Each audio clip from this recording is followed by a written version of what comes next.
দেশে কিংবা রাজ্যে রাজনীতির বাতাবরণ নিয়ে একটা আলোচনা সৃষ্টি হয়েছে। তারই মধ্যে কৈলাসহরের একটু ব্যতিক্রমী ছবি লক্ষ্য করা যাচ্ছে। তবে বলে রাখি যে একদিকে বিহারে যখন বিজেপির বিরুদ্ধে ঘুঁটি সাজাতে ব্যস্ত রয়েছে কিংবা ঘুঁটি সাজাতে ওয়ার্কিং কমিটির বৈঠক সেখানে করেছে রাহুল গান্ধী এবং মল্লিকার্জুন খার্গে, অন্যদিকে বিহারের মাটিতে জেডিইউ নীতিশ কুমারকে এক প্রকার ধাক্কা দিতে প্রস্তুত রয়েছে। অন্যদিকে ত্রিপুরায় যেন ব্যতিক্রমী ছবি, ত্রিপুরায় যেন এক প্রকার উল্টো ছবি আজ লক্ষ্য করা গেছে রাজনীতির আঙিনায়, যেখানে কংগ্রেস এবং বিজেপি হাতে হাত মিলিয়ে পঞ্চায়েত বোর্ড গঠন করেছে।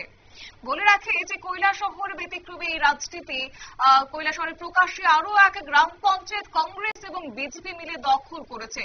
বিজেপি দলের পঞ্চায়েত সদস্যরা কংগ্রেস দলের প্রধানকে সমর্থন করে। ঘটনা কৈলাসহরের ফুলবাড়ি কান্দি গ্রাম পঞ্চায়েতে।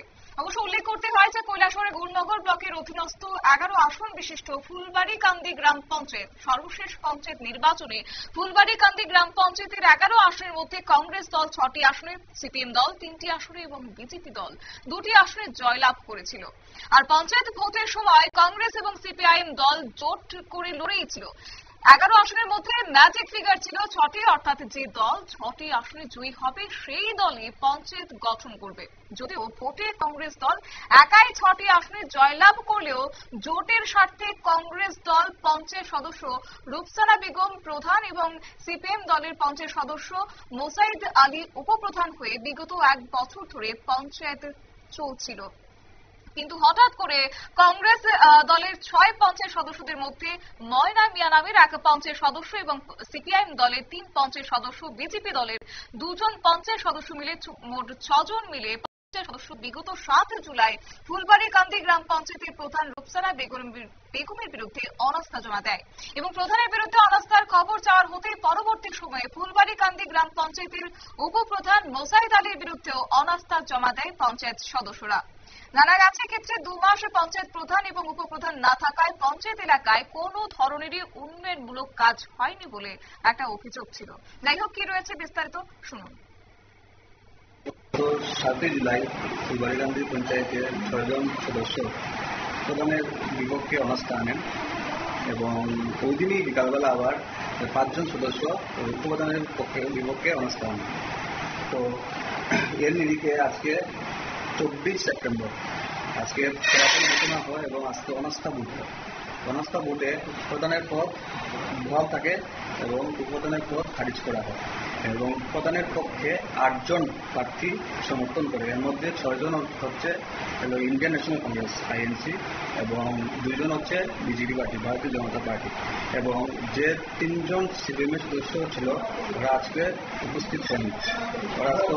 ছিল তার ফলে উপপ্রধানের পদ খারিজ করা হয় এবং উপপ্রধানের পক্ষে কোনো সমর্থন আসে না। ফুলবাড়ি কান্দি গ্রাম পঞ্চায়েতের মোট সদস্য সংখ্যা কতজন? 11 জন। কংগ্রেসের কতজন? কংগ্রেসের 6 জন। সিপিএম এ হচ্ছে 3 জন। আর বিজেপি দলে 2 জন। তো আজকে এই যে আস্থা ভোটটা অনুষ্ঠিত হয়েছিল, তো সেখানে কি সবাই উপস্থিত ছিলেন? এখানে আমাদের ফুলবাড়ি কান্দি গ্রাম পঞ্চায়েতের মোট সদস্য সংখ্যা হচ্ছে 11 জন। এর মধ্যে উপস্থিত ছিল 8 জন। 3 জন সিপিএম এর ছিল, ওরা অনুপস্থিত ছিল।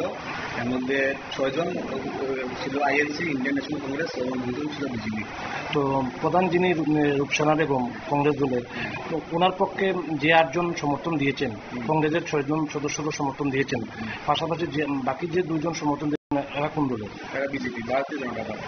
তার মানে কি পঞ্চায়েতের প্রধান নির্বাচিত হয়েছেন কংগ্রেস এবং বিজেপির সমর্থনে?